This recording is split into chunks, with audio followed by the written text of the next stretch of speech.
안녕하세요, 로시입니다. 이번에 같이 공부할 것은 GNN의 확장입니다. 더 큰 그래프에 적용할 수 있는 모델을 어떻게 만들 수 있는지, 그리고 이를 위해서 어떤 기술과 테크닉이 사용되는지 알아보겠습니다. 마찬가지로 실제 강의 시의 공지사항이 있습니다. 상용 서비스 중에 거대한 그래프를 사용하는 경우가 있다고 이야기했습니다. 예를 들어서 아마존에서 사용자에게 제품을 추천하는 시스템, 유튜브에서 볼 동영상을 추천하는 시스템, 핀터레스트에서 사람들이 좋아할 만한 것을 추천하는 시스템, 인스타그램에서 살펴볼 게시물을 추천한 등 엄청나게 큰 그래프와 많은 수의 객체들을 다루고 있는 것을 알 수 있습니다. 이 큰 even, 바이파테이트 그래프에서 한쪽 끝에는 수억, 수십억 명의 사용자가 있고 다른 한쪽에는 또 다른 수억, 수천억 개의 항목이 있습니다. 이것이 영화가 되기도 하고 영상이 되기도 하고 이미지가 되기도 하고 상품이 될 수도 있습니다. 이들은 근본적으로 사용자가 관심을 가질 만한 콘텐츠, 제품, 동영상에 연결하고자 하는 목표를 가지고 있습니다. 즉, 추천 작업으로 링크 예측을 수행하는 방법으로 생각할 수 있습니다. 또 다른 예로는 트위터, 페이스북, 인스타그램 등 소셜네트 서비스, SNS에서 사용자에게 친구를 추천할 때를 들 수 있습니다. 단지 친구 추천뿐만 아니라 서로 다른 사용자가 어떤 광고에 관심을 가질지를 예측하거나 어떤 국가나 지역 출신일지, 성별은 무엇일지, 어떤 것을 좋아하는지 사용자의 속성을 예측하는 작업을 할 수 있습니다. 일명 사용자에게 적합한 광고 노출이 이런 것을 이야기합니다. 또 하나의 예시는 헤테로지니어스 그래프를 활용한 경우입니다. 이전에 같이 보았던 1억 2천만 개의 논문, 1억 2천만 명의 저자와 그들의 소속, 기관 등 데이터의 집합인 마이크로소프트 학술 그래프라는 데이터 집합을 예로 들어 봅시다. 이 거대한 헤테로지니어스 그래프에서 학습한 후에는 무엇을 할 수 있을까요? 예를 들어서 새로운 논문이 나왔을 때 이것에 대하여 어떤 카테고리에 속하는 논문인지, 어떤 주제에 관한 논문인지에 대해서 예측할 수 있습니다. 또는 새로운 논문을 작성하려고 할 때 저자에게 공동작업자를 추천하고 어떠한 논문을 서로 인용해야 되는지 예측하는 작업도 할 수 있습니다. 즉, 새로운 논문을 작성하거나 새로운 연구를 수행할 때 매우 유용하다고 할 수 있습니다. 또 다른 예로서 지식 그래프를 활용한 경우를 들 수 있습니다.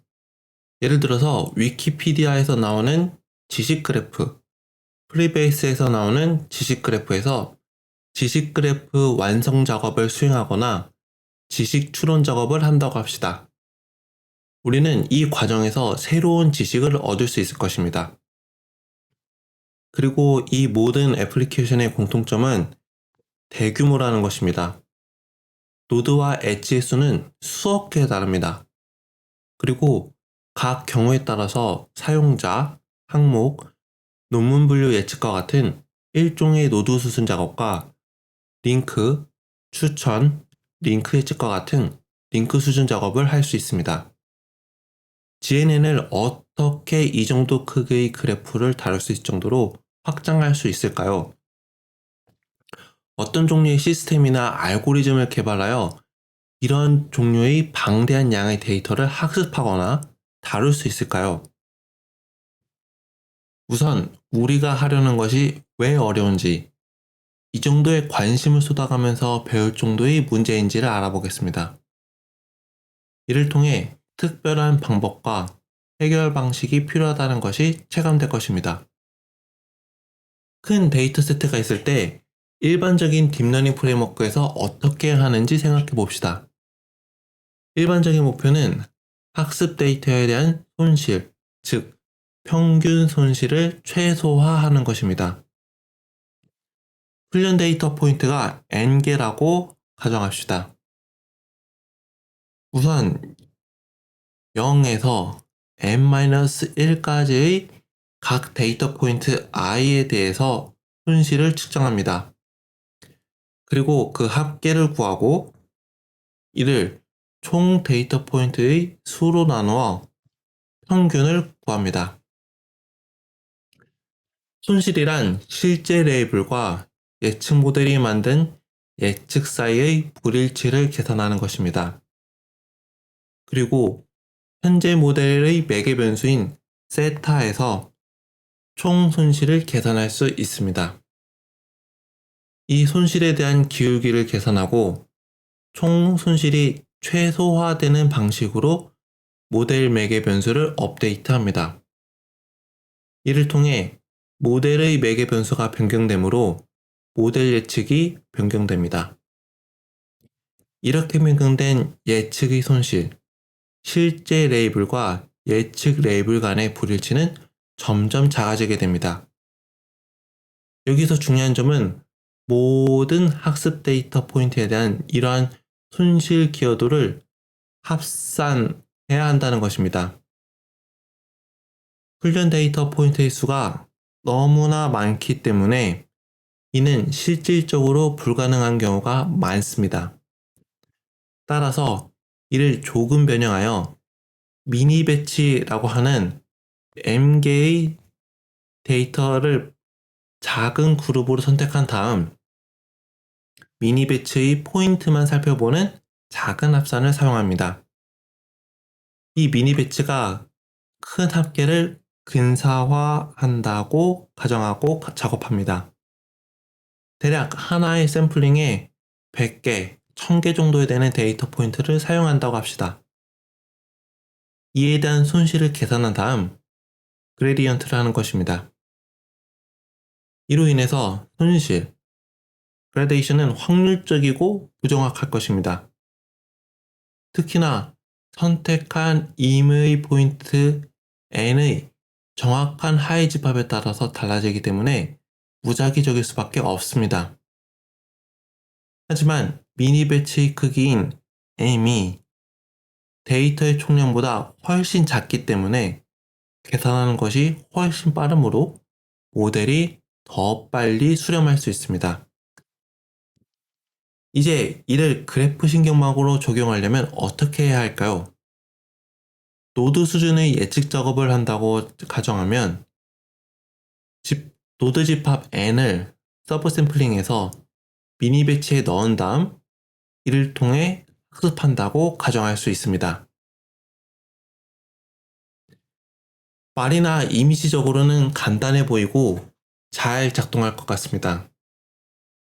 하지만 의도한 대로 작동하지 않을 가능성이 매우 높습니다.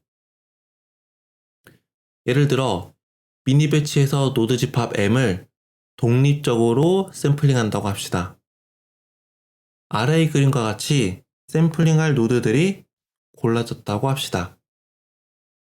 미니 배치는 그래프의 전체 크기보다 훨씬 작은 것이 보통입니다. 하지만 별일 없어 보이던 이 과정 때문에 문제가 일어납니다. 지금까지 우리가 알아온 그래프 신경망이 작동하는 방식은 이웃의 정보를 합산, 집계하는 방식입니다. 하지만 그림과 같이 생성된 샘플링에서는 샘플링된 노드의 대부분의 이웃은 미니 배치와 같이 샘플링되지 않을 가능성이 높습니다.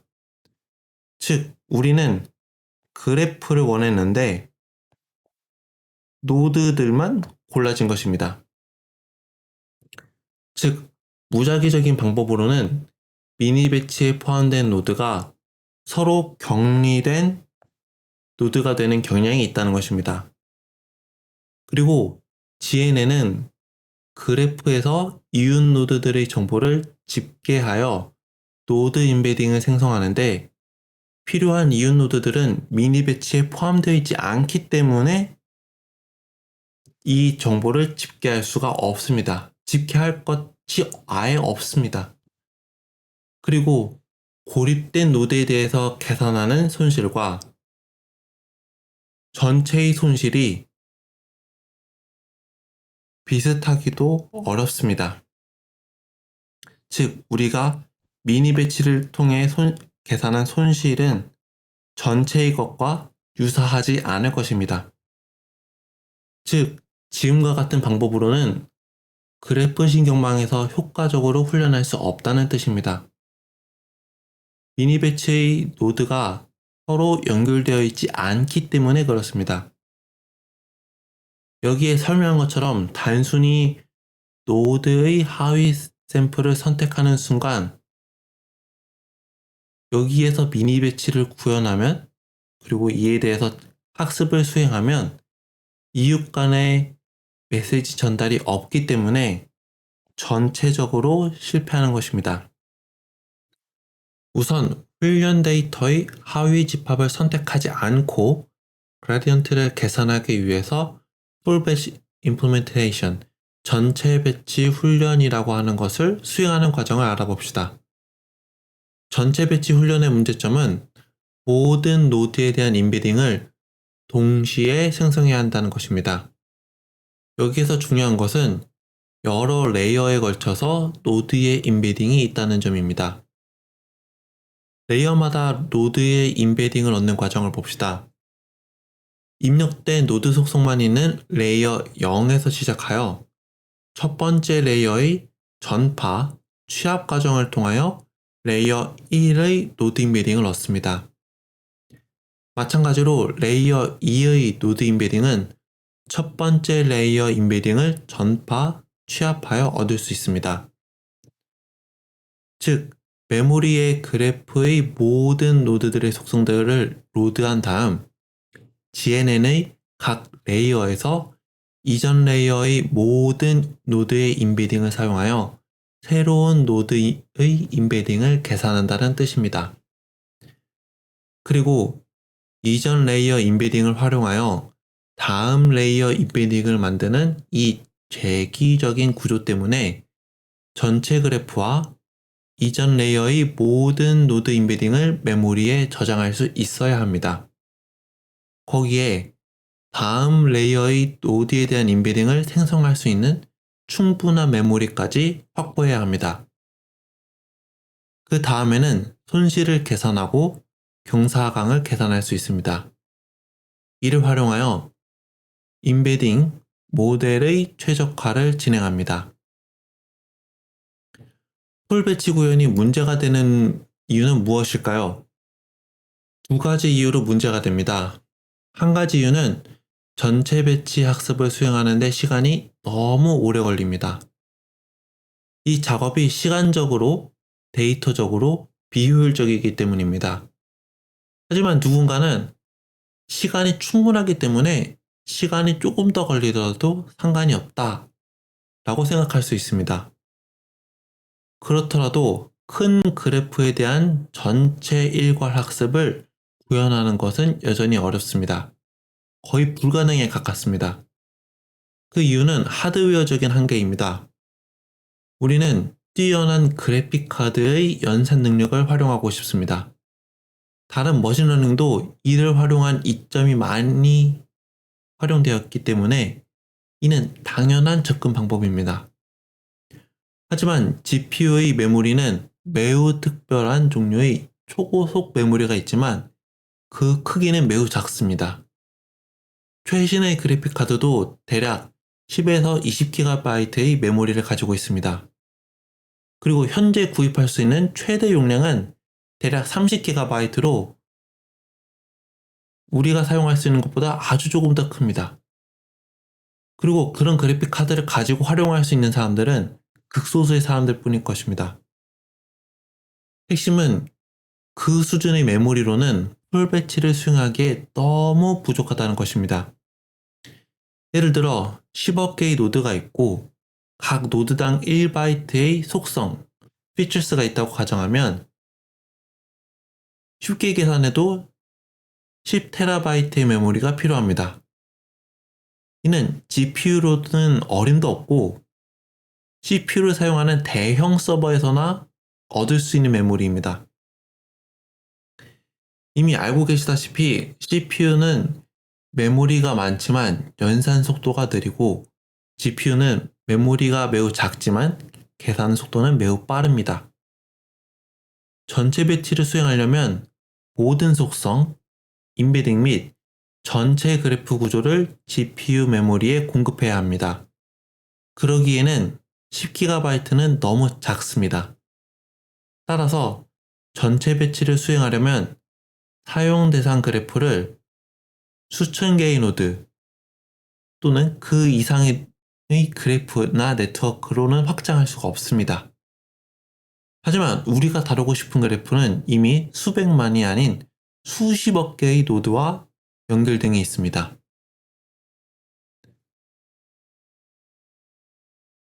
그래서 이번에 위와 같은 문제를 해결하기 위해서 다양한 방법을 알아볼 것입니다. 크게는 두 가지 방법에 대해서 알아보겠습니다.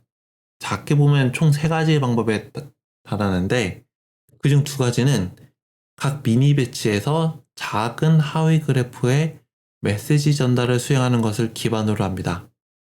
즉, 미니 배치를 설계하는 방법을 변경할 것입니다. 이를 통해서 훈련 시간을 단축할 것입니다. 하나는 이웃 샘플링, 네이버 샘플링이라는 방법이고 다른 하나는 클러스터 GCN이라는 방법입니다. 그리고 마지막 방법은 GCN을 단순화하는 것입니다. 이는 아키텍처를 단순화해서 CPU에서 연산, 계산을 효율적으로 수행할 수 있도록 하는 방식입니다. 그리고 CPU에는 많은 메모리가 있기 때문에 큰 그래프로 확장할 수 있습니다. 그래프 세이지 이웃 샘플링에 대해서 알아보겠습니다. 우선 그래프 신경망이 어떻게 작동하는지 기억해 보겠습니다. 그래프 신경망은 계산 그래프라는 개념을 통해 동작합니다. 여기서 GNN은 이웃 집계를 통해 노드 임베딩을 생성합니다. 즉, 이웃의 특징 정보를 집계한 다음 새로운 메시지를 생성해서 전달합니다. 따라서 0이라는 노드에 대한 임베딩을 생성하고 싶다면 이웃과 이웃의 이웃을 취한다고 생각할 수 있습니다. 오른쪽에 여기에 해당하는 계산 그래프가 있습니다. 이 특징 벡터들은 밑에서부터 집계되고 변환되고 다음 단계로 전달되고 다시 동일한 과정을 거쳐서 이 관심 노드, 즉 노드 0까지 집계되고 변환되어 예측을 수행합니다. 즉 바닥부터 첫 번째 레이어의 작업, 두 번째 레이어의 작업을 통해서 지금 우리가 원하는 노드 0에 대한 임베딩을 얻을 수 있습니다. 여기에서 할 수 있는 것은 실제로 노드는 각 레이어마다 하나씩 여러 개의 표현을 가지고 있다는 것입니다. 떠올려 보면 전체 일괄 처리를 할 때 모든 레벨 0의 임베딩을 가져와서 레벨 1의 임베딩을 만들었습니다. 마찬가지로 모든 레벨 1의 임베딩을 가지고 와서 레벨 2의 임베딩을 만들었습니다. 하지만 여기에서 노드 0에 대한 레벨 2의 임베딩을 만들 때는 노드 1, 2, 3에 대한 레벨 1에 대한 임베딩만 있으면 됩니다. 모든 노드에 대한 레벨 1 임베딩이 필요한 것은 아닙니다. 어떤 하나의 노드의 새로운 레벨의 임베딩을 생성하기 위해서 모든 노드의 이전 임베딩이 필요한 것은 아닙니다. 일부만 있으면 됩니다. 여기에서 메모리를 효율적으로 사용할 수 있는 힌트가 나왔습니다. 따라서 노드 0에 대해서 2홉 이후까지 활용한 임베딩을 만들 때 두 개의 레이어 또는 두 개의 레벨을 이용한 임베딩을 만들 때는 2홉까지의 이후까지만 있으면 된다는 것입니다. 즉, 노드 0의 임베딩의 레이어를 계산하려면 2홉 이후까지의 그래프 구조와 노드의 속성만 있으면 됩니다. 그 밖에 있는 것들, 노드 10번, 11번 이런 것들은 필요가 없습니다. 무시할 수 있습니다. 레이어의 숫자, 홉의 크기로 정해진 이웃들, 계산 그래프 외에는 없어도 된다. 이것이 핵심입니다. 즉, K계층의 가진 GNN은 K-홉 이웃 구조와 속성을 사용하여 해당 노드의 인베딩을 생성할 수 있습니다. 그리고 그 외의 나머지 그래프는 무시할 수 있습니다. 우리가 계산 그래프를 그릴 때 계산 그래프 외의 정보는 필요 없던 것과 마찬가지입니다. 이제 레벨 K 값에 따라서 관심 노드의 인베딩을 생성하는 데 필요한 데이터, 즉 그래프의 크기가 정해집니다.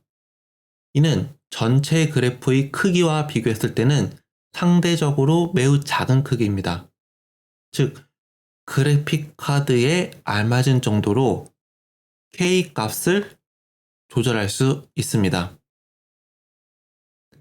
반복해서 이야기하듯이 핵심은 단일 노드의 인베딩을 계산하기 위해서 해당 노드 주변의 K-홉 이웃 구조만 있으면 된다는 것입니다.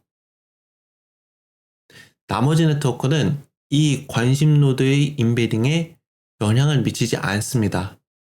영향을 미치는 것은 관심 노드 주변의 K-홉 이웃 뿐입니다. 따라서 이제 미니 배치에서 M개의 서로 다른 노드를 샘플링하는 방식으로 미니 배치를 생성하지 않을 것입니다. 노드와 계산 그래프를 같이 미니 배치에 넣습니다. 즉, 첫 번째 노드를 선택하고 그 노드의 K-홉 이웃 계산 그래프를 가져와서 같이 미니 배치에 담습니다. 이것이 배치의 한 구성 요소가 됩니다. 그 다음 두 번째 노드를 샘플링하고 마찬가지로 계산 그래프를 생성한 후 이것을 같이 미니 배치에 담습니다. 이런 식으로 M개를 반복합니다. 이제 배치는 개별 노드로 구성되는 것이 아니라 노드와 계산 그래프로 배치를 구성했기 때문에 배치가 더 작아질 수 있습니다. 따라서 M개의 계산 그래프를 샘플링한 다음 이 M개의 계산 그래프를 GPU 메모리에 넣어서 이 미니 배치의 M개 계산 그래프에 대한 손실을 계산할 수 있도록 합니다. 다시 한번 강조하자면 핵심 아이디어는 특정 노드의 인베딩을 계산하기 위해서는 해당 노드의 K-홉 이웃만 알면 된다 입니다. 즉 노드가 아닌 K-홉 이웃을 기반으로 미니 배치를 생성하면 안정적인 방식으로 그레디언트를 계산할 수 있습니다. 따라서 기본적으로 노드를 미니 배치에 넣는 것이 아니라 K-홉 이웃을 사용한 계산 그래프를 미니 배치에 넣는 것입니다. 이제 미니 배치에서 계산을 위해 필요한 그래프가 포함되었기 때문에 이를 활용해서 훈련을 하고 모델의 파라미터들을 최적화 작업을 할 수 있습니다. 미니 배치를 통해서 M개의 노드와 계산 그래프를 샘플링합니다. 그리고 노드와 계산 그래프를 모두 넣을 수 있을 만큼 충분한 메모리가 있다고 가정합니다. 만약 메모리가 부족하다면 M의 크기를 조절하면 됩니다. 이제 미니 배치의 모든 노드 인베딩을 계산하는 데 필요한 모든 정보와 하드웨어적인 요건이 만족되었습니다. 이제 미니 배치에 대한 손실을 계산하고 이를 활용한 최적화 작업을 통해서 모델의 파라미터들을 업데이트할 수 있습니다. 그리고 배치가 무작위로 생성되므로 확률론적인 그라데이션입니다. 이 방법의 장점은 업데이트를 매우 빠르게 할 수 있다는 것입니다. 지금까지 설명한 방법으로 최적화 작업을 할 수는 있지만 완벽한 방법은 아닙니다. 미니 배치와 확률론적인 훈련이라는 문제가 남아 있습니다. 그리고 그 중에 가장 큰 문제는 중복된 계산이 많다는 것입니다. 예를 들어서 아래와 같은 그래프에서 작업을 한다고 합시다. 이 경우 1홉의 이유만 보았을 때는 별로 겹치는 것이 없어 보입니다. 하지만 2홉, 3홉 등으로 점점 넓혀질수록 중복된 계산이 보이게 됩니다. 예를 들어서 A를 계산하기 위해서 K홉의 이웃을 거쳐서 C와 D의 인베딩을 계산했다고 합시다. 그리고서 B에 대해서 계산을 할 때 또 동일하게 C와 D에 대해서 K홉의 이웃을 거쳐서 계산을 해야 합니다. 각각을 보면 효율적인 계산이었는데 같이 두고 보니 반복된 계산 때문에 비효율적인 계산이 되었습니다.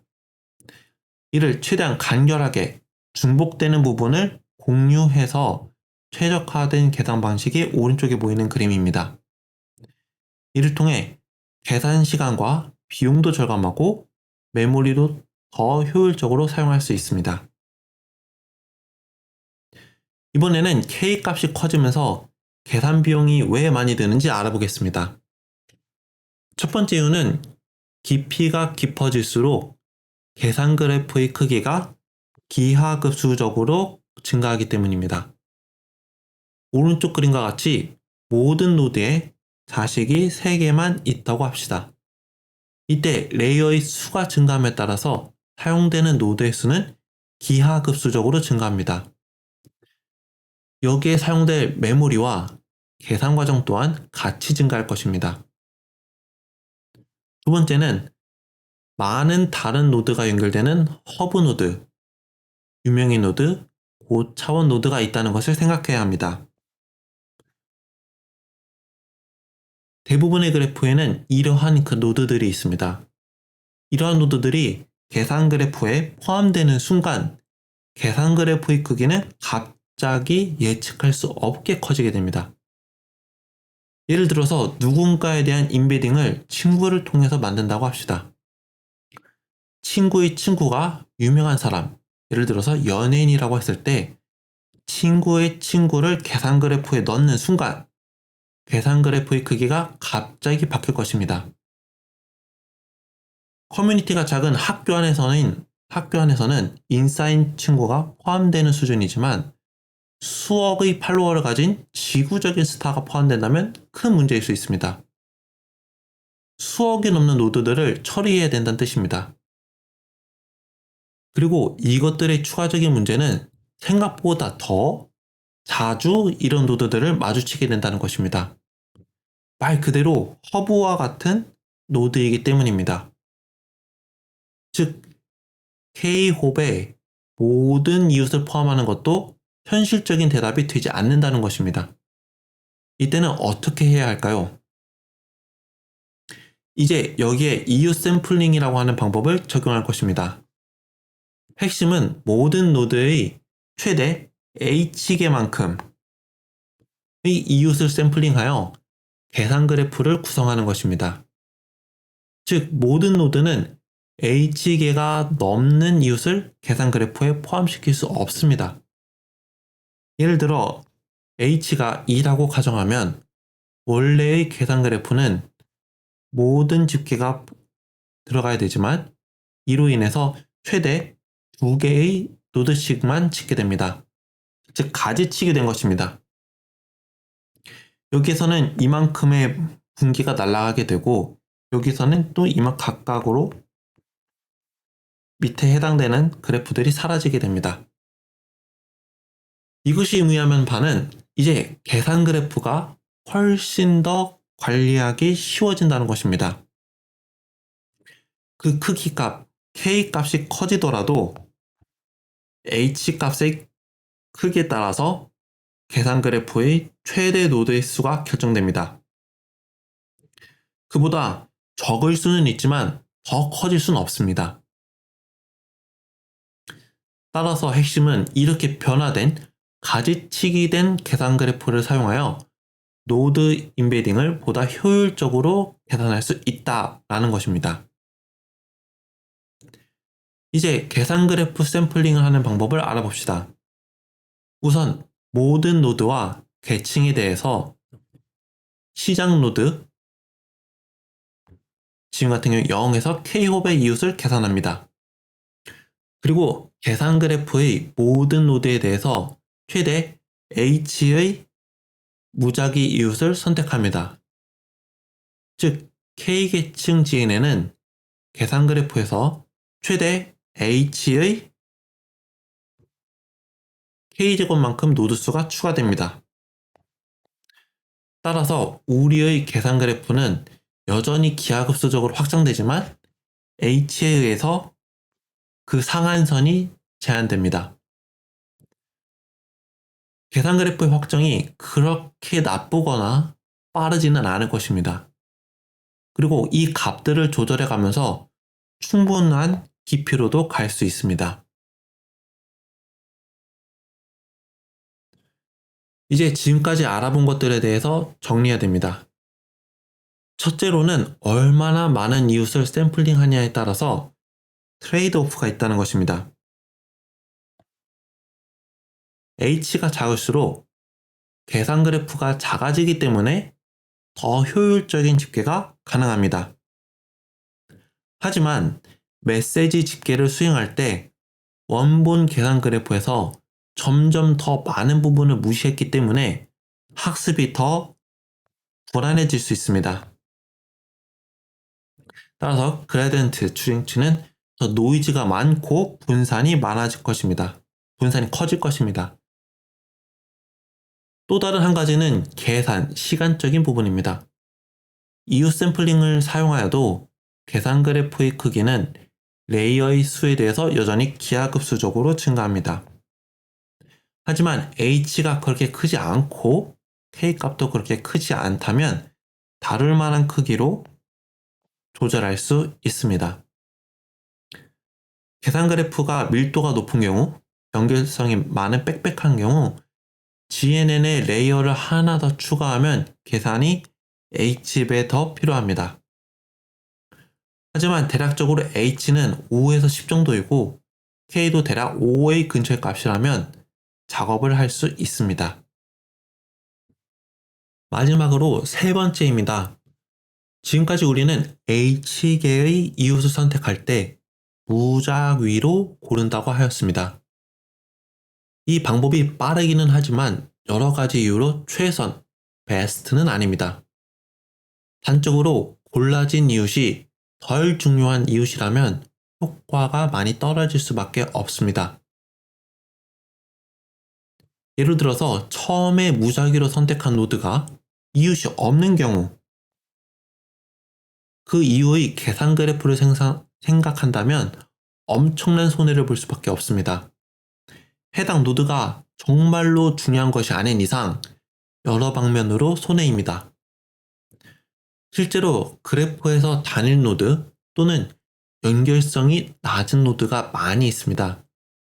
이러한 노드가 많이 포함될 경우 네트워크에서 가장 중요한 노드가 아닐 가능성이 높고 이로 인해서 원하는 정보의 질이 떨어지고 원래의 신호에 비해서 노이즈가 심할 수 있습니다. 이로 인해서 모델이 최적화를 하는데 많은 어려움이 생길 것입니다. 따라서 효과적인 방법은 관심 노드에서 다시 시작해서 랜덤 워크를 수행하는 것입니다. 그 다음 샘플링 전략은 무작위로 하는 것이 아니라 재시작 점수가 있는 점수가 높은 랜덤 워크를 기반으로 이웃 노드 H계를 가져오는 것입니다. 이렇게 함으로써 얻는 이점은 모든 레이어에서 특정 노드의 가장 중요한 이웃을 H개씩 가져온다는 것입니다. 그리고 이를 통해서 선택하려는 그래프가 훨씬 더 기존의 그 계산 그래프를 대표하고 훨씬 더 잘 연결될 것이며 더 신뢰할 수 있는 속성 정보를 가진 더 중요한 노드를 선정할 것입니다.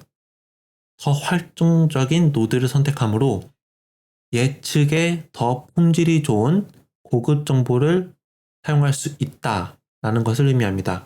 그리고 그것을 우리가 기대하는 것입니다. 실제로도 이렇게 계산 그래프를 선택하면 효과가 좋습니다. 물론 다른 샘플링 방법과 계산 그래프를 정의하는 방법 등 아직 연구할 만한 여지는 남아 있습니다. 지금 알아본 방법이 전무후무할 최선의 방법은 아닙니다. 다룰 그래프의 종류에 따라서도 최적의 방법은 얼마든지 바뀔 수 있습니다. 이유 샘플링의 접근 방식을 요약하겠습니다. 각 노드마다 계산 그래프를 구성하고 계산 그래프를 미니 배치에 넣는다는 아이디어는 훌륭한 접근 방법이었습니다.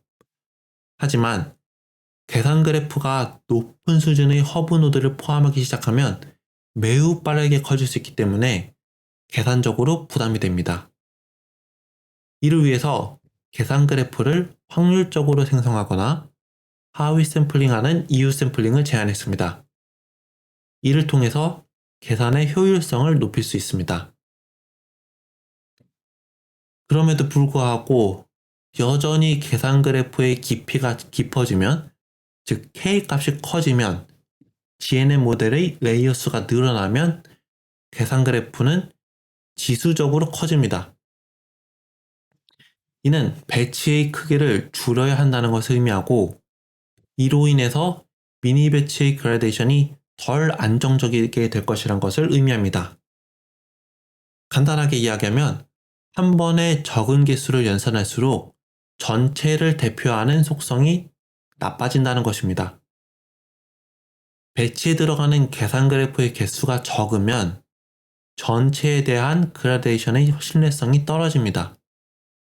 그렇다고 계산 그래프를 많이 쳐내면 이로 인해서 각각의 그라데이션의 신뢰성이 떨어지게 됩니다. 이 트레이드오프에서 적절한 밸런스를 찾아내야 합니다. 즉, K와 H 값의 적절한 균형을 찾아야 하는 것입니다. 하지만 지금까지 알아본 접근 방법은 그래프 신경망을 대규모 산업에서 구현하는 데 있어서 확장성을 위해서 사용되는 주요한 방법이라고 할 수 있습니다. 예를 들어서 핀터레스트나 알리바바 등에서 사용됩니다. 클러스터 GCN 샘플링을 통해서 배치 크기를 제한하는 두 번째 방법에 대해서 알아보겠습니다. 이 방법을 생각하게 된 계기부터 알아보겠습니다. 방금 전에 배운 방법을 따라 하더라도 계산 그래프의 크기는 여전히 매우 커질 수 있으며 GNN의 레이어의 수에 따라서 기하급수적으로 증가한다는 것이 여전히 불편합니다. 어찌되었든 우리는 우리의 성장과 가능성의 한계를 두고 싶지 않습니다. 그리고 계산 그래프에서 공유된 이웃으로 인해서 매우 중복성이 높을 수도 있다는 것도 알고 있습니다. 예를 들어 두 개의 노드인 A와 B가 있다고 가정하고 계산 그래프를 생각해보면 이 두 노드는 중복된 친구를 가지고 있기 때문에 계산 그래프 또한 많이 중복됩니다. 예를 들어서 A를 계산을 한 다음에 B를 계산한다고 합시다. 이때 노드 C와 D 사이의 계산 그래프는 이 밑에 하위 그래프가 동일함에도 불구하고 노드 B에 대해서 계산하는 과정에서 다시 계산될 것입니다. 우리는 이런 중복된 계산을 피하고 싶습니다. 이제부터 볼 방식은 클러스터 GCN입니다. 이 방식의 핵심은 풀 배치, 즉 그래프의 신경망이 무엇인지 기억하는 것입니다. 전체 배치 그래프 신경망은 모든 노드에 대한 모든 인베딩이 한 번에 인베딩 되는 것을 말합니다. 모든 노드의 인베딩은 레이어 1에 대해서 계산이 되고 그 다음 모든 노드의 인베딩은 레이어 2에 대해서 계산되는 식으로 계산됩니다. 여기에서 핵심은 레이어 L에서 인베딩을 계산하려면 L-1에 해당하는 모든 노드의 인베딩이 필요하다는 것입니다. L-2나 L-3이 필요하진 않습니다. 오직 L-1이면 됩니다. 그리고 각 레이어에서 엣지 수의 2배의 해당하는 메시지가 교환됩니다. 이 말은 방향성이 없거나 양방향인 엣지를 사용한다는 것을 말합니다. 오른쪽 그림에서 표현되었듯이 한 방향으로만 이동하는 것이 아니고 양방향으로 정보, 메시지가 전달됩니다.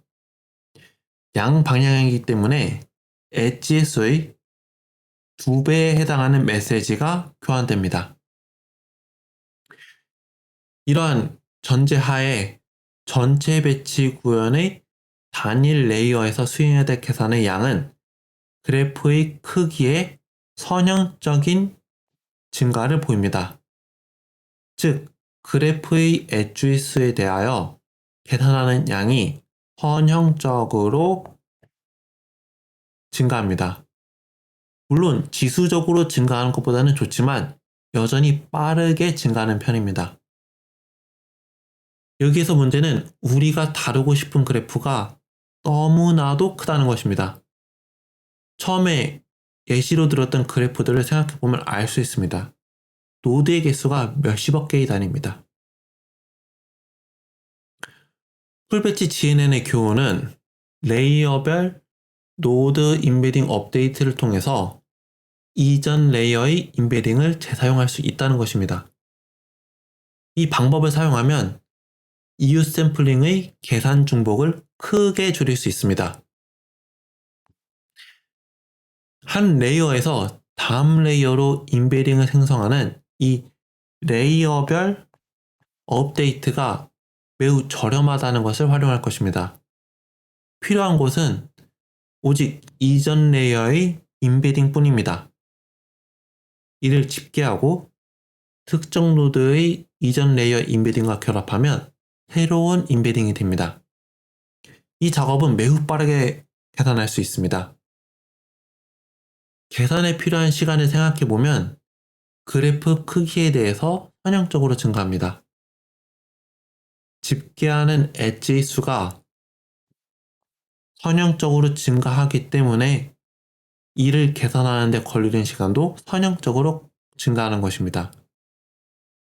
하지만 문제는 GPU의 메모리 때문에 전체 그래프를 한 번에 레이어 단위로 업데이트하는 것이 불가능에 가깝다는 것입니다. 그래서 클러스터 GCN의 아이디어는 전체 그래프를 작은 하위 부분으로 샘플링한 다음 해당 하위 그래프에서 전체 일괄 구현을 수행하는 것입니다. 이제 다음과 같은 조건을 해봅시다. 우선 그래프를 통째로 가져옵니다. 그리고 그 그래프의 하위 그래프를 샘플링합니다. GPU에 들어갈 정도로 하위 그래프의 크기를 조절할 수 있습니다. 이제 샘플링된 서브 그래프에 GPU에서 전체 배치를 구현을 적용할 수 있습니다. 간단합니다. 이웃 샘플링과의 차이점을 한번 생각해 봅시다. 이웃 샘플링은 각 개별 노드에 대한 계산 그래프를 계산했습니다. 하지만 여기에서는 원본 그래프의 하위 그래프를 샘플링합니다. 그리고 이것이 우리의 관심 그래프라고 가정을 하고 해당 하위 그래프에서 GNN을 수행합니다. 이 차이점이 확실하게 이해가 되셨으면 좋겠습니다. 그렇다면 문제는 이런 하위 그래프를 어떻게 샘플링 하는지입니다. 아무렇게나 하는 게 아니라 GNN을 훈련하는 데 좋은 하위 그래프를 샘플링해야 합니다. 선정할 때 중요한 부분은 GNN은 네트워크의 엣지를 통해서 메시지를 전달하며 인베딩을 수행한다 라는 것을 잊지 않는 것입니다. 좋은 하위 그래프는 원본 그래프의 가장자리를 최대한 엣지를 최대한 유지해야 됩니다. 이렇게 해야 하위 그래프에 대한 GNN이 원본 그래프에 대한 GNN에 대해서 가장 가까운 임베딩을 생성할 수 있습니다. 예를 들어서 원본 그래프가 있고 여기 왼쪽에 표시된 것처럼 4개의 노드를 하위 그래프를 샘플링 한다고 합시다. 왼쪽 같이 할 수도 있고 오른쪽과 같이도 할 수 있습니다. 더 이상 큰 설명을 하지 않아도 왼쪽에 있는 이 그래프가 오른쪽에 있는 이 그래프보다 더 훈련에 적합하다라는 것이 분명해 보입니다. 이제 이 모서리의 노드에 대한 임베딩을 계산했다고 해보겠습니다. 여기 이 노드는 3개의 모든 이웃 노드가 그래프, 하위 그래프에 들어가 있습니다. 따라서 여기 이 노드에 대한 임베딩을 꽤나 잘 추정할 수 있을 것입니다. 그 이유는 이 노드의 모든 이웃들이 포함되어 있기 때문입니다. 마찬가지로 여기 오른쪽에서 동일한 과정을 할 때는 이웃들 중에 단 하나만 들어가 있기 때문에 왼쪽과 비교했을 때 원본 그래프와의 유사성이 매우 떨어질 것이라고 예측할 수 있습니다. 이것에서 나온 노드의 임베딩이 전체 그래프에서 나온 것을 대표한다라고 하기 매우 어렵습니다. 따라서 오른쪽에 있는 하위 그래프는 많은 엣지를 떨어뜨리고 고립된 노드를 생성하므로 이 하위 그래프에서 생성한 계산 그래프는 원래 그래프에서의 계산 그래프를 대표하지 않습니다. 왼쪽의 선택이 오른쪽의 선택보다 훨씬 좋습니다. 잠시 네트워크 커뮤니티 구조를 생각해 봅시다. 실제 그래프는 이러한 커뮤니티 구조를 나타내는 경우가 많습니다. 따라서 큰 그래프는 여러 개의 작은 커뮤니티로 분해할 수 있습니다. 여기서 드는 생각은 커뮤니티 구조를 기반으로 이러한 하위 그래프를 샘플링하면 하위 그래프가 대부분의 엣지를 유지하고 소수의 엣지만 무시한 채로 샘플링을 할 수 있을 것 같다는 겁니다. 클러스터 GCN의 이름의 유래가 느껴지시나요? 클러스터 GCN의 작동 방식은 2단계로 이루어집니다. 우선 전처리 단계에서는 원본 그래프를 가져와서 분할하고 여러 개의 작은 하위 그래프로 잘라냅니다. 그리고 이 미니 배치 트레이닝은 선택된 하위 그래프에 대해서 기존의 GNN과 같은 작업을 진행하면 됩니다. 하나의 노드를 선택하고 이에 대한 계산 그래프를 만들고 노드 임베딩을 계산하고 손실을 평가하고 기울기를 계산하고 이에 맞춰서 파라미터를 업데이트하는 것을 얘기합니다. 마치 입력한 하위 그래프가 전체 그래프인 것처럼 작동하면 됩니다. 따라서 가장 중요한 부분은 최초의 원본 그래프를 여러 개의 하위 그래프로 분할하는 과정입니다. 하나의 서브 그래프를 가져와서 GPU의 메모리에 맞추고 서브 그래프에서의 전체 연산을 수행하고 손실을 계산하고 모델 파라미터를 업데이트합니다. 그리고 동일한 과정을 다른 서브 그래프에 대해서도 반복합니다. 이것이 바닐라 클러스터 GNN이 동작하는 방식입니다. 여기서 바닐라는 대체로 기본을 말합니다. 좀 더 자세히 봅시다. 이는 큰 그래프가 주어졌을 때 이를 C 그룹으로 분할하는 것입니다. 분할할 때 우리는 여러 가지의 집합, 커뮤니티 딕텍션 방법을 사용할 수 있습니다. 루바인이나 미티스 또는 비클라임 등 여러 가지 방법을 다 사용할 수 있습니다. 이렇게 구해진 커뮤니티, 클러스터에 대해서 하위 그래프를 만듭니다. 이렇게 유도된 하위 그래프에는 그룹의 구성원 간의 모든 엣지가 포함됩니다. 물론 하위 그래프를 연결하는 엣지는 포함되지 않습니다. 즉, 그룹 간 엣지는 G1에서 GC까지 우리가 샘플링한 하위 그래프에서는 삭제될 것입니다. 조금 혼란스러울 수 있는 부분은 집합 커뮤니티 디텍션을 했으면 그것을 바로 사용하면 되지 않나 라고 생각할 수 있습니다. 이러한 방법의 대다수는 노드들에 대해서 적용되고 구분됩니다. 그래서 C 그룹에 이것들이 G로 표현되는 것이 아니라 V로 표현되는 것도 그러한 이유입니다. 이렇게 선별된 노드들을 가지고 다시 그래프로 재구성하는 과정이구나 라고 생각하면 됩니다.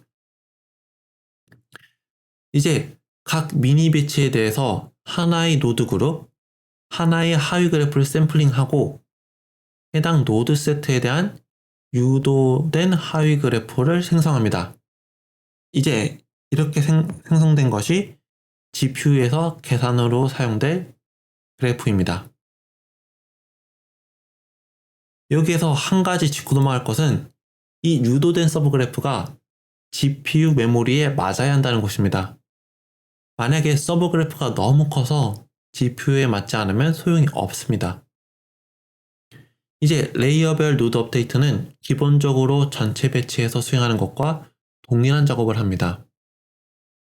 GNN을 사용하여 하위 그래프의 모든 노드의 임베딩을 계산하고 손실을 계산하고 손실에 대한 기울기를 계산하고 이를 토대로 파라미터들을 업데이트합니다. 그래프 세이지의 EU 샘플링을 할 때는 노드를 그래프 전체에서 샘플링할 수 있었습니다. 하지만 클러스터 GC에는 원래 그래프의 하위 그래프를 샘플링하고 그 하위 그래프에 포함된 노드들만 계산에 포함됩니다. 이것이 이웃 샘플링의 큰 차이점입니다. 이웃은 전체 네트워크에 퍼져 있을 수 있지만 분산될 수 있지만 여기에서는 기본적으로 샘플링된 하위 그래프로만 제한되는 이웃을 사용합니다. 이 방법이 어떤 문제가 있는 것일까요? 그리고 어떻게 해결해야 할까요? 클러스터 GCN의 문제점은 이러한 유도된 서브 그래프가 그룹 간의 링크, 서브 그래프 사이의 엣지가 제거된다는 것입니다. 전에 의도적으로 클러스터 간의 연결을 제거한 것이 문제가 되는 것입니다. 그 행동의 결과로 메시지 전달 중에 다른 그룹의 메시지가 손실되어서 GNN의 성능이 저하될 수 있습니다. 여기서 예를 들어서 여기 빨간 그래프를 샘플링하고 노드를 확대해 봅시다. 오른쪽 그림에서 예를 들어 특정 노드가 정보를 집계할 때마다 이 두 노드의 엔드 포인트가 서로 다른 서브 그래프의 일부이기 때문에 이 두 엣지의 정보는 절대로 집계되지 않습니다. 따라서 모든 메시지의 집계는 이 4개의 노드와 그 사이의 5개의 엣지 사이에서만 이루어지므로 어떤 의미에서는 메시지가 손실될 수 있습니다. 그래프 커뮤니티 감지는 유사한 노드를 같은 그룹으로 묶습니다. 그래서 샘플 노드 그룹은 전체 그래프에서 일부 집중된 부분만 다루는 경향이 있습니다. 따라서 우리는 그래프의 작은 집중된 부분에서 학습하는 반면 사용하면 작지만 다양한 이웃 집합에 대해서 학습할 수 있습니다.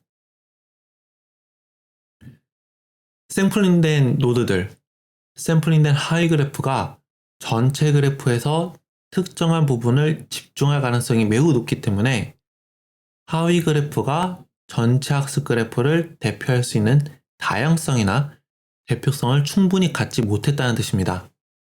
이 말은 서브 그래프, 커뮤니티, 그룹마다 그레디언트와 손실을 계산할 때 크게 변동될 가능성이 높다는 것입니다. 각 하위 그룹은 전체 그래프에서 특정 부분에서 도드라질 것이고, 이를 통해서 모델이 전체적인 것을 배우는 데는 어려움을 겪을 것입니다. 예를 들어서 컴퓨터를 공부하는 사람들의 클러스터에서 학습한 것과 음악을 공부하는 사람에서 학습을 한 것은 차이가 날 수 있습니다. 이어서 미술을 공부하는 사람들의 클러스터를 학습할 때면 그때마다 매우 다른 손실과 다른 패턴이 나타날 것입니다.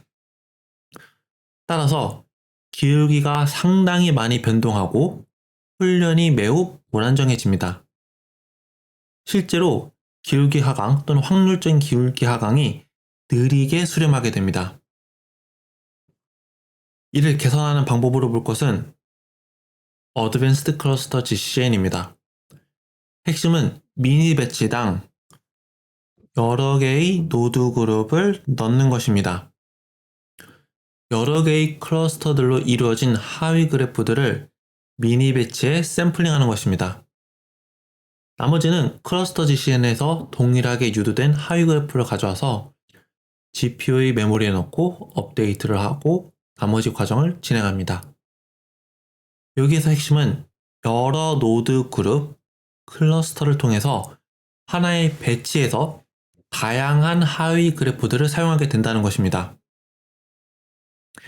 이들은 다양성을 통해서 전체 그래프를 이전보다 더 잘 이로 인해 그레디언트가 더 안정적이고 모델이 더 잘 학습할 수 있다는 것입니다. 이제 그림은 노드 그룹이 이전보다 작아졌지만 더 많은 노드 그룹을 샘플링할 수 있다는 것을 보여주고 있습니다. 그래서 여기에서 두 개의 노드 그룹을 샘플링한다고 합시다. 이제 샘플링된 하위 그래프는 두 그룹에 속하는 노드의 유도된 하위 그래프입니다. 그리고 이 두 그룹을 연결하는 파란색 엣지도 배치에 포함되게 됩니다.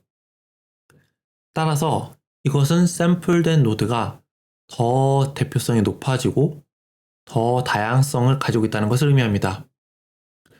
전체 노드 집단을 더 잘 대표하므로 기울기 추정이 더 잘 되고 그 기울기의 편차가 훈련과 수렴이 빨라집니다.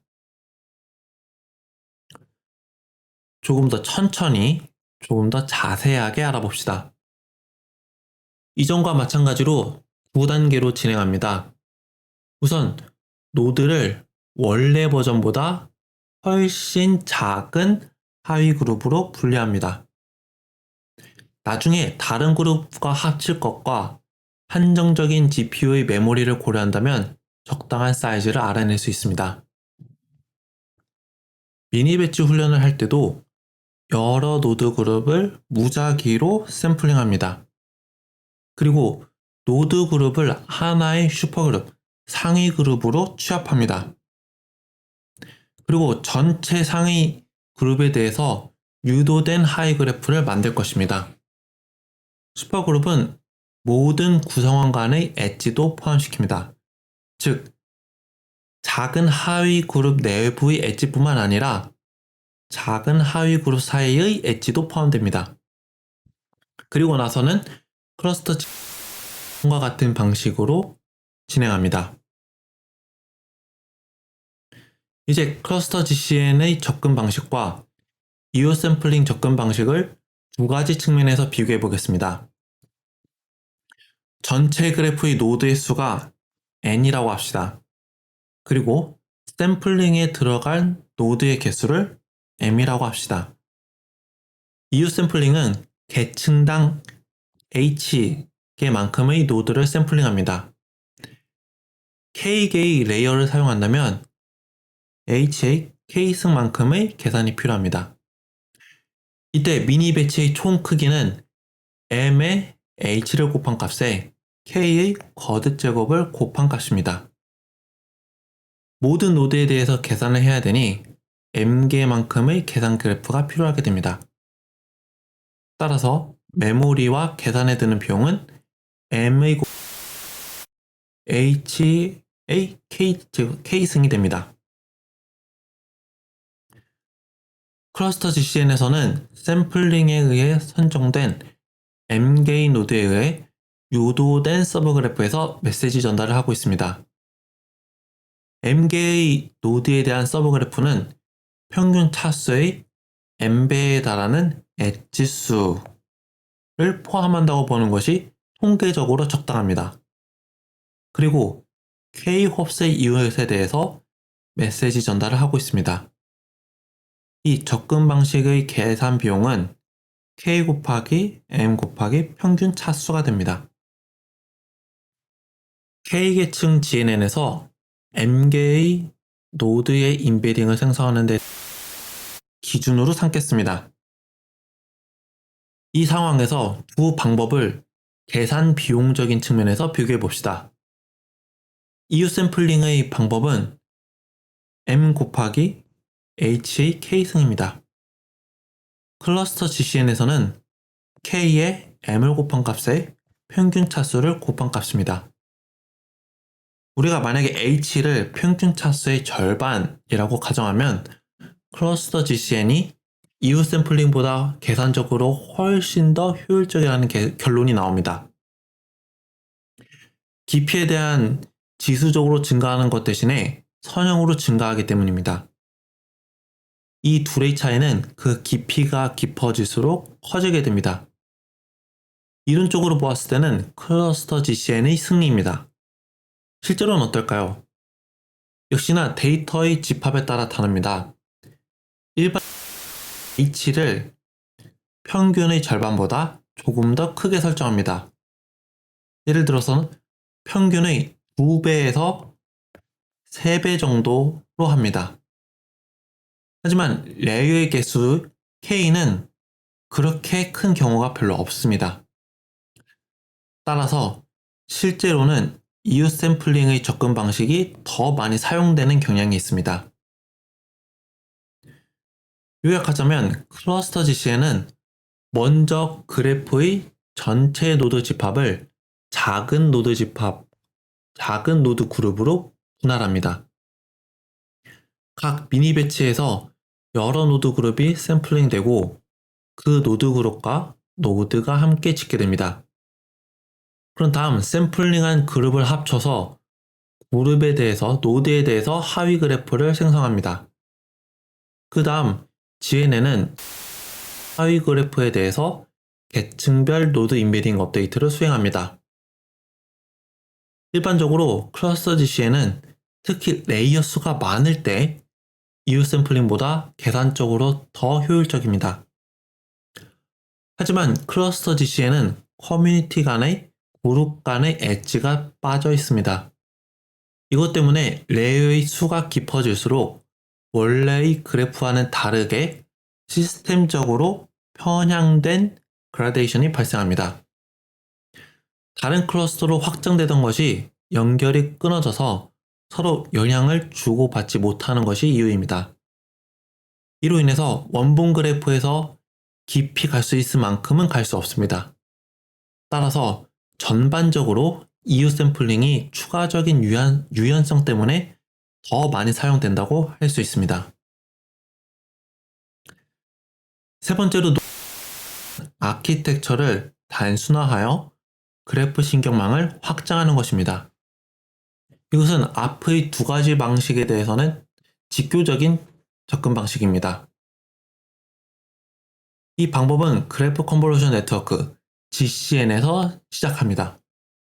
GCN에서 비선형 활성화 함수를 제거하여 단순화합니다. 그리고 실제로 이 비선형성을 제거했다고 벤치마크에서 성능이 크게 낮아지지 않는다는 것을 보여주는 논문이 있습니다.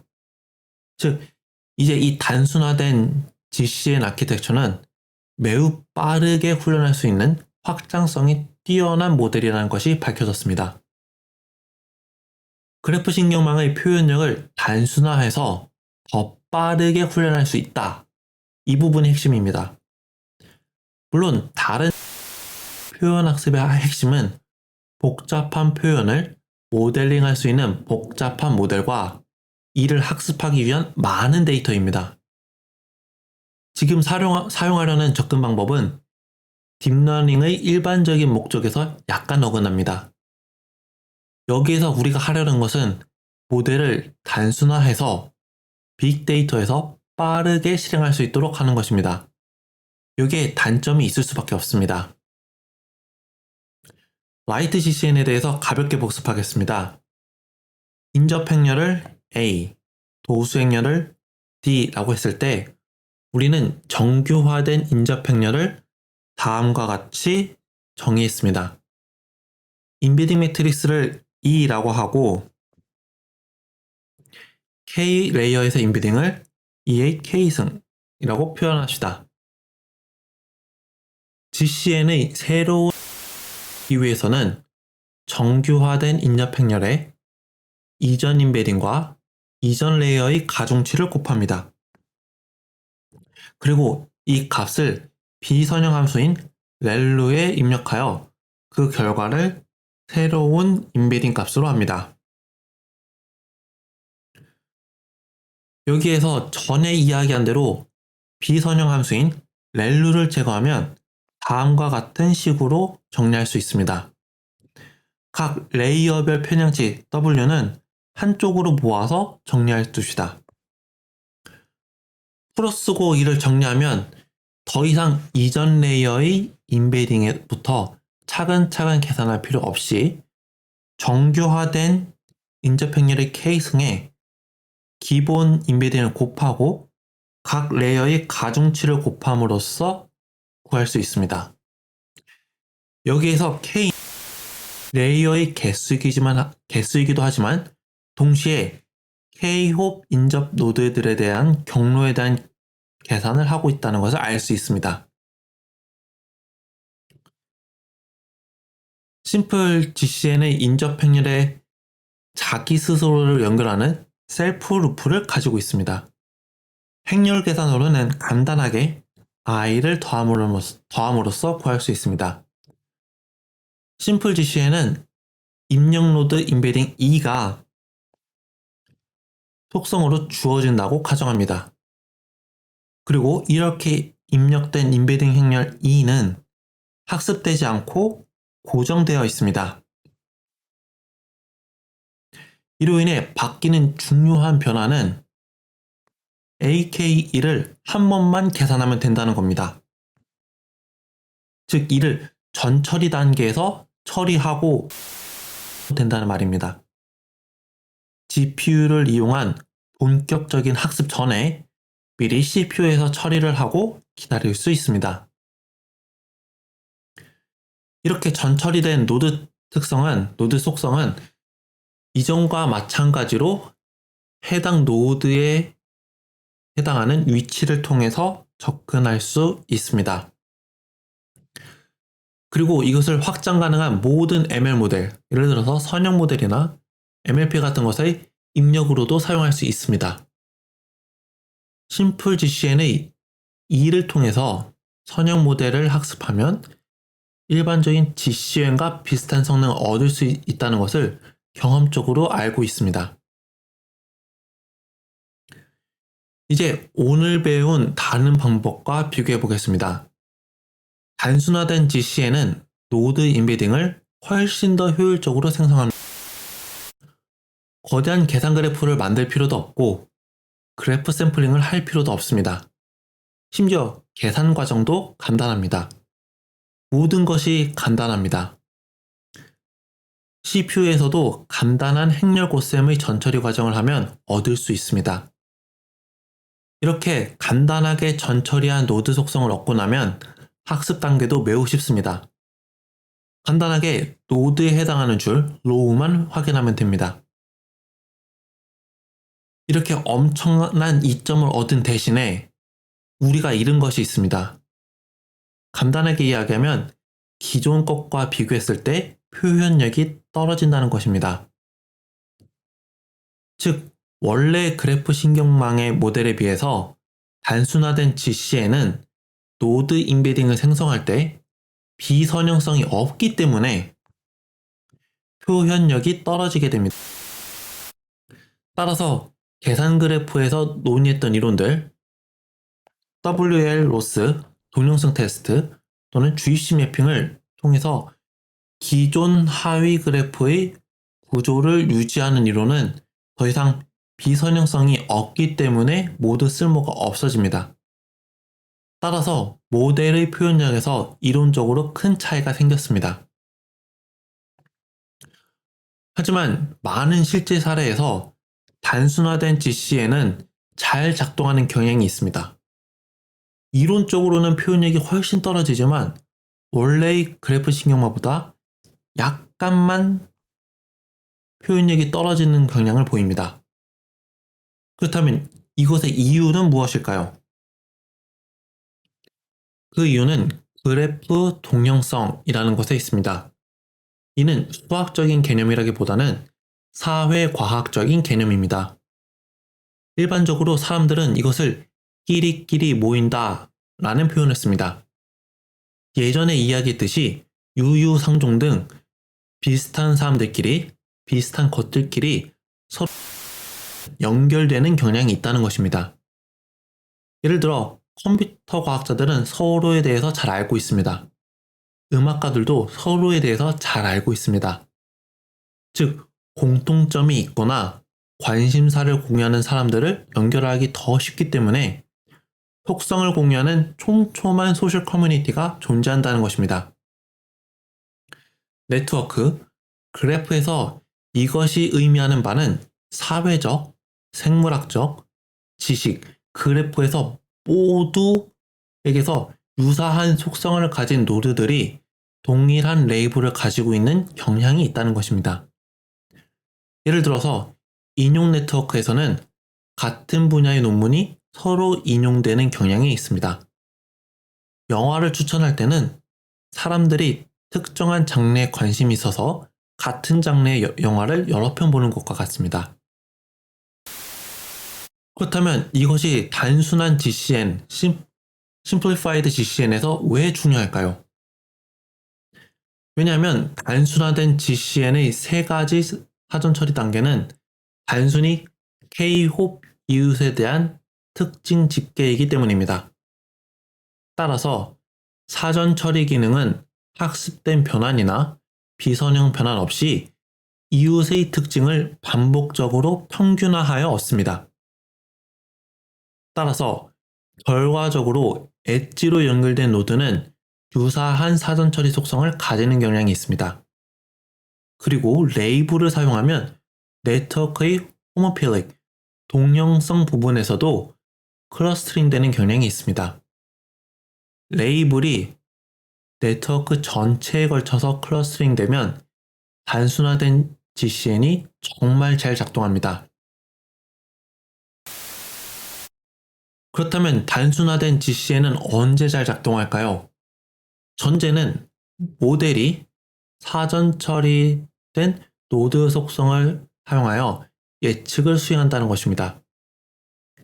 엣지로 연결된 노드는 지역 이웃에 대한 특징 평균이 중요하기 때문에 비슷한 사전 처리된 특징을 갖는 경향이 있습니다. 따라서 엣지로 연결된 노드가 같은 클래스에 속하고 같은 레이블을 갖는 경향이 있다면 단순화된 GCN은 매우 정확한 예측을 할 수 있습니다. 그래프가 이러한 종류의 동형, 비슷한 것끼리 뭉치는 구조를 가지고 있다면 예측을 잘 할 수 있습니다. 하지만 그래프에 이런 동형 구조가 없다면 단순화된 GCN은 실패할 것입니다.